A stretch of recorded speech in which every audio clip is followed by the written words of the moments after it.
Coucou tout le monde, j'espère que vous allez bien. Alors on se retrouve pour un nouveau point lecture. Donc la plupart des livres que je vais vous présenter, vous les avez déjà vus dans ma vidéo de la semaine dernière, donc dans mon vlog. Mais cette fois, promis, mes avis seront quand même un peu plus structurés que juste il se passe ça, ça, ça. J'aime bien, j'aime bien, j'aime bien. On commence tout de suite avec une relecture donc du tome 1 de L'héritière des Riven de Méropé Malo. Donc j'ai beaucoup aimé cette histoire, donc on va suivre Asia qui rentre enfin chez elle après 8 ans d'internat, sauf que quand elle arrive, elle apprend que sa mère et sa tante, qui étaient donc sa seule famille, sont décédées il y a 8 ans, donc peu de temps après son départ, dans un accident de voiture. Grâce aux amis de la famille, elle va découvrir qu'elle est l'héritière du coup d'une grande lignée de sorcières. Elle se retrouve donc sans famille à devoir apprendre à gérer des dons avec l'aide d'un vieux grimoire qui distribue ses informations au compte-gouttes. Mais surtout, elle doit reprendre la mission de sa mère et sa tante qui était donc de débarrasser la ville des fragments maléfiques qui s'en prennent aux habitants. On a franchement une romance qui se sent venir à 10 km, honnêtement. Elle est un peu rapide à mon goût, mais sinon, les deux ensemble, ils sont adorables. Franchement, Asia, elle s'en sort vraiment plutôt bien pour quelqu'un qui débute à peine. J'ai réussi à beaucoup m'attacher à elle, même si à certains moments, j'avais juste envie de lui donner une paire de claques. Mais j'ai surtout eu un coup de cœur pour notre cher Alec. Si vous connaissez pas encore du coup cette trilogie, bon elle est assez vieille mais quand même, vous pouvez foncer sans problème sur le tome 1, franchement pour moi il vaut le détour.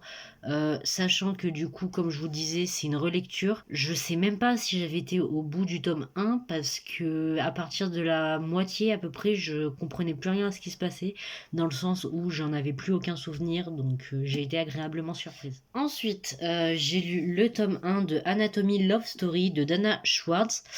Donc j'ai beaucoup aimé ce roman, donc que ce soit l'histoire, l'ambiance, le style de l'écriture ou encore les personnages qui pour le coup sont juste incroyables.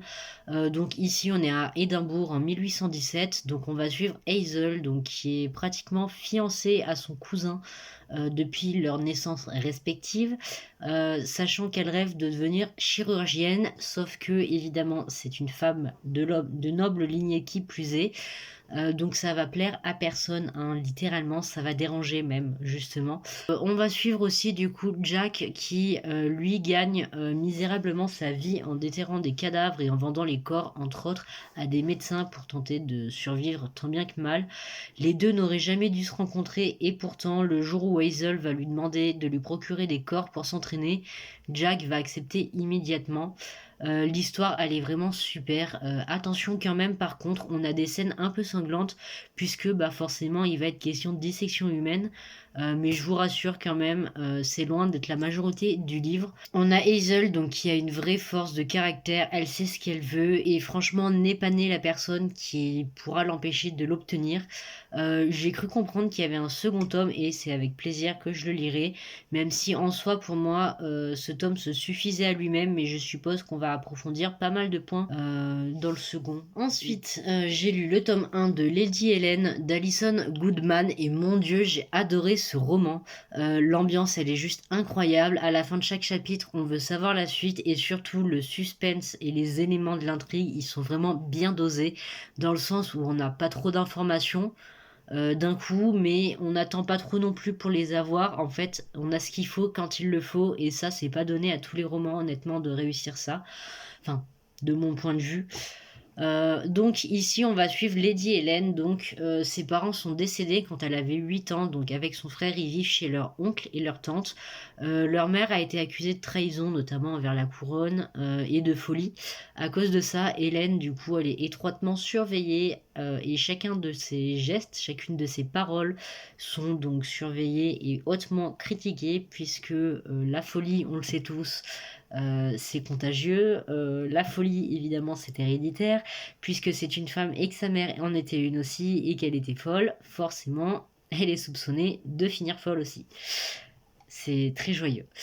Alors qu'elle s'apprête à faire son entrée dans le monde, une de ses servantes disparaît, une série de meurtres sanglants fait rage dans les rues de Londres, et elle fait la rencontre de Lord Carlston, pardon, excusez-moi, qui est accusé d'actes horribles qui semblent beaucoup s'intéresser à elle, et il semblerait que ce fameux Lord fasse partie du club des mauvais jours, donc une sorte de police secrète un peu particulière puisqu'ils se battent contre des démons qui se baladent librement dans le monde entier. Hélène donc serait dotée d'étranges pouvoirs et sa destinée serait de rejoindre cet étrange club. Mais est-ce qu'elle acceptera de laisser sa confortable vie de côté pour se mettre en danger et tenter de sauver le monde? Ça, on ne sait pas. J'ai eu un vrai coup de cœur par contre pour Darby, donc sa femme de chambre, que je trouve vraiment super. Elle est terrifiée par tout ce qui se passe, forcément. Mais elle ne laisserait sa maîtresse pour rien au monde et j'ai vraiment trouvé son dévouement juste incroyable. Ensuite, je vais passer rapidement puisque c'est une suite, mais j'ai lu le tome 4 de Sortiarius de Birdie Lee. Évidemment, comme c'est une suite, je ne peux pas trop vous en dire, mais je l'ai adoré en même temps qu'il aura été une vraie torture à lire au vu du sadisme de l'autrice. J'avoue que ça me fait un peu peur du coup pour le tome final qui est du coup le tome 5. Ce qui fait que j'ai autant hâte que pas hâte en fait de le lire, donc je laisse traîner un peu les choses pour l'instant, mais je me connais, je vais quand même foncer dessus au bout d'un moment. Donc. Ensuite, j'ai lu Galante de V.E. Schwab et franchement j'ai bien aimé ce roman, mais moins que ce à quoi je m'attendais. L'ambiance elle est incroyable, on a du suspense, du mystère, des révélations et beaucoup d'action, mais pour moi la fin aurait mérité soit de se passer plus tard que ça, donc je parle évidemment de l'épilogue pour avoir du coup une vraie vue d'ensemble, etc. Soit une fin un peu plus ouverte, et j'aurais aimé en apprendre un peu plus sur un personnage en particulier, donc évidemment je vous dirai pas lequel, sachant que on ne sait pas vraiment qui il est, ni d'où il sort, ni pourquoi il fait tout ça. Enfin, en soi on le sait, mais je veux dire, pour moi il manquait quand même quelques détails. Donc ici on va suivre Olivia donc qui est orpheline, elle sait pas du tout qui est son père et sa mère aurait sombré dans la folie, ne laissant derrière elle du coup qu'un nourrisson muet et un journal intime avec des phrases qui n'ont aucun sens et des dessins vraiment glauques à l'encre qui sont très difficiles à interpréter. Le jour où une mystérieuse lettre arrive à l'orphelinat, Olivia, donc c'est la plus heureuse du monde puisque son oncle aurait fini par la retrouver et l'invite à la rejoindre chez lui à Galante. Sauf que, bah voilà, à la fin du journal, la mère d'Olivia lui adresse une lettre dans laquelle elle la met en garde contre Galante. Jamais, sous aucun prétexte, elle ne doit y aller, quoi qu'il puisse se passer. Sauf que, évidemment, Olivia, elle est bien décidée à tenter d'en apprendre plus sur ses parents et elle est ravie à l'idée d'avoir enfin une famille. Donc, elle se jette dans l'inconnu et fonce tête baissée en ignorant les avertissements de sa mère. Et bah, c'est une belle douche froide qui l'attend à son arrivée puisque le fameux oncle est décédé depuis un bon moment. Son cousin refuse qu'elle habite avec lui peu importe qui elle est, mais surtout lui et les deux domestiques qui habitent du coup dans la demeure sont effrayés au plus haut point par un mur au fond du jardin qui pourtant bah, lui semble tout à fait inoffensif à Olivia. Honnêtement, j'avais peur de ne pas réussir à me prendre de sympathie pour Olivia puisque comme je l'ai déjà dit, elle est muette. Donc ça dresse quand même une certaine barrière entre le roman et le lecteur, je trouve. Mais franchement, l'autrice, elle a bien géré cette difficulté puisque Olivia communique avec la langue des signes. Donc pour nous, évidemment, c'est retranscrit par des phrases comme des dialogues en fait en italique. Donc en soi, c'est un peu comme si elle parlait. La nénette, elle a pas peur de signer ce qu'elle pense parce que évidemment, la plupart des gens ne prennent pas la peine d'apprendre la langue des signes. Alors on ne sait pas trop à quelle époque ça se passe, mais je pense que ça se passe quand même dans le passé. Euh, Puisqu'il est notamment encore question d'éclairage à la bougie, donc voilà. Du début à la fin, elle fait tout pour garder la tête hors de l'eau et garder espoir. Elle a une volonté de faire, mais alors à un point, vous imaginez même pas. Ensuite, j'ai relu le tome 1 des Étoiles de Nos Head de Sophie Gemin, donc c'est encore pour moi une très bonne lecture, même si pour le coup, bah, je me souvenais de tout, donc j'aurais pu sauter sur le 2 sans avoir à tout recommencer. Donc dans ce roman, on va suivre Anna qui part avec ses parents en Écosse pour leurs vacances d'été. Donc là-bas, ils vont loger chez sa grand-mère paternelle. Donc la jeune fille ne voulait pas y aller puisqu'elle fêtera ses 18 ans cet été dans un trou paumé et sans personne avec elle pour célébrer l'occasion en dehors de sa famille. Elle va rencontrer un mystérieux jeune homme qui va l'aider à 2 reprises et ça va directement être le coup de foudre pour elle. Elle va également faire la rencontre de Gwen, une jeune femme qui tient une librairie spécialisée en ésotérisme qui va va lui vendre un livre traitant de tout un tas de créatures d'une façon bien différente de celle qu'on connaît, puisqu'elle démystifie en fait en grande partie les mythes. Elle nous apprend des choses qu'on n'a pas forcément l'habitude de lire ailleurs. Enfin, j'ai vraiment bien aimé la façon dont c'est présenté de ce côté-là. Et évidemment, il se pourrait bien que les légendes prennent vie dans la petite ville de Wick. Donc globalement, j'ai fortement apprécié cette lecture. On a ici du coup de la bitlit, même si en soi, moi, c'est vrai que la première fois, je m'attendais à de l'urban fantasy ou de la fantasy fantastique. On a du coup le côté hormone plus, tu m'appartiens ou encore je suis le plus fort, c'est à moi de te protéger, bla bla bla. Ils sont pas mal présents dans certaines scènes, mais franchement, j'ai connu pire, donc ça m'a pas dérangé plus que ça. Je préfère juste en parler pour ceux qui n'aiment pas du tout. Ensuite, j'ai lu le tome 1 de Inheritance Game de Jennifer Lynn Baker et ce roman il est juste incroyable, mais vraiment. Il faut savoir que j'ai jamais vraiment beaucoup aimé les énigmes et tout ce qui va avec parce que j'ai un cerveau qui part un peu dans tous les sens, donc compliqué pour moi de comprendre ce genre de choses. Mais alors là, chaque chose a été réfléchie avec une minutie vraiment qui fait froid dans le dos. Chaque détail a son importance. On a des réponses à nos questions, mais pas trop quand même. Mais surtout, l'autrice, en fait, on a l'impression qu'elle nous prend par la main et elle nous guide du début à la fin dans cette histoire qui est juste envoûtante.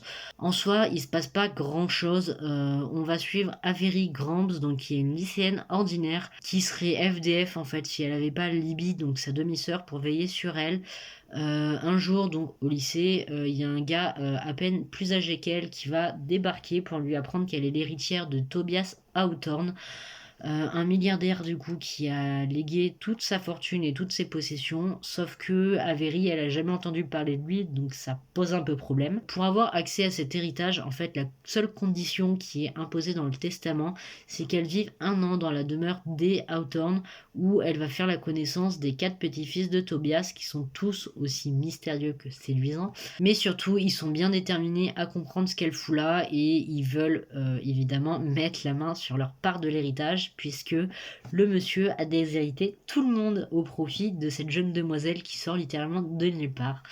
Entre manigance, énigme et trahison, Avery, elle va devoir apprendre à évoluer dans un milieu qui lui est totalement étranger, puisqu'elle passe de la limite de la pauvreté extrême à j'ai trop d'argent, je ne sais plus quoi en faire. Et évidemment, tout ça pourrait bouleverser sa vie à tout jamais. Alors avec ça, vous allez sûrement vous demander pourquoi je disais qu'il se passe pas grand chose. Alors les chapitres sont vraiment très courts et les choses avancent quand même très lentement. Là où certains romans accélèrent le rythme, notamment en arrivant sur la fin ou à certains passages clés, là c'est pas du tout le cas. En fait, on a vraiment un rythme tranquille, tranquille, tranquille. On a ici des personnages qui, bien que visiblement très intelligents, je pars d'ailleurs du principe que peut-être que ce sont des surdoués, même si ce n'est pas dit explicitement. Ils mettent énormément de temps à résoudre les énigmes et à comprendre les choses, ce qui franchement pour une fois est génial à voir en fait, parce que je trouve que dans certains romans, les personnages en fait, ils claquent des doigts et boum, la réponse leur tombe sous le nez. Les choses sont beaucoup trop faciles par moment, mais là non, non, on a vraiment de la difficulté, c'est juste génial. Comme je disais, du coup, rien n'est vraiment laissé au hasard. Les personnages, ils cherchent vraiment à résoudre tout ça. Ils désespèrent de ne pas en voir le bout. Il y en a même à certains moments, nous, et puis les personnages, on peut se dire que c'est peut-être juste une mauvaise blague.